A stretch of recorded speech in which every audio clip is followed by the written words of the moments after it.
এবারে নিউ ইয়র্কে মৌসুমীর বাসায় অতিথি ফেরদৌস।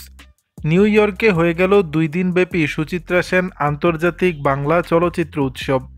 এ অনুষ্ঠানের উদ্বোধন করতে আমন্ত্রিত অতিথি হিসেবে সেখানে যান চিত্রনায়ক ও এমপি ফেরদৌস আহমেদ। আর সেখানে গিয়েই পুরনো বন্ধু সহ অভিনেত্রী চিত্রনায়িকা মৌসুমীর সাথে দেখা। সেই গল্প তিনি শেয়ার করেছেন সামাজিক যোগাযোগ মাধ্যমে। মৌসুমী এখন নিউ ইয়র্কেই থাকছেন, পুরনো বন্ধু সেই শহরে যাচ্ছেন, আর তাদের দেখা হবে না তা কি হয়? নিজের বাড়িতেই ফেরদৌসকে আমন্ত্রণ জানিয়েছিলেন এই তারকা, নিজ হাতে রান্না করেও খাইয়েছেন। এমন গল্পই ফেরদৌস ভাগ করে নিয়েছেন ভক্ত অনুরাগীদের মাঝে।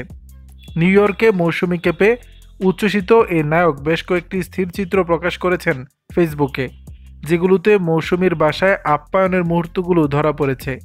ছবি শেয়ার করে ফেরদৌস লিখেছেন, মৌসুমী আমার প্রিয় মানুষ, প্রিয় নায়িকা, প্রিয় বন্ধু, প্রিয় সহকর্মী এবং বিভিন্ন দিক দিয়ে আমার ভীষণ কাছের একজন।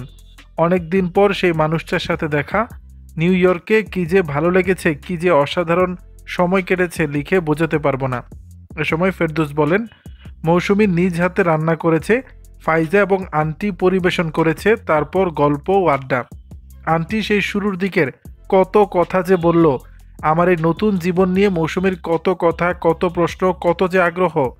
গাড়িতে উঠে অনেক দূর এগিয়ে পিছন ফিরে তাকিয়ে দেখি এই প্রচণ্ড শীত উপেক্ষা করে এখনও তাকিয়ে আছে। এই সম্পর্কগুলো অটুট, এই বন্ধনগুলো দৃঢ়, এই স্মৃতিগুলো অমলিন। মৌসুমী ভালো থাকুক, এটাই মন থেকে চাই। দর্শক, বিষয়টি নিয়ে আপনাদের মতামত জানাবেন নিচের কমেন্ট বক্সে।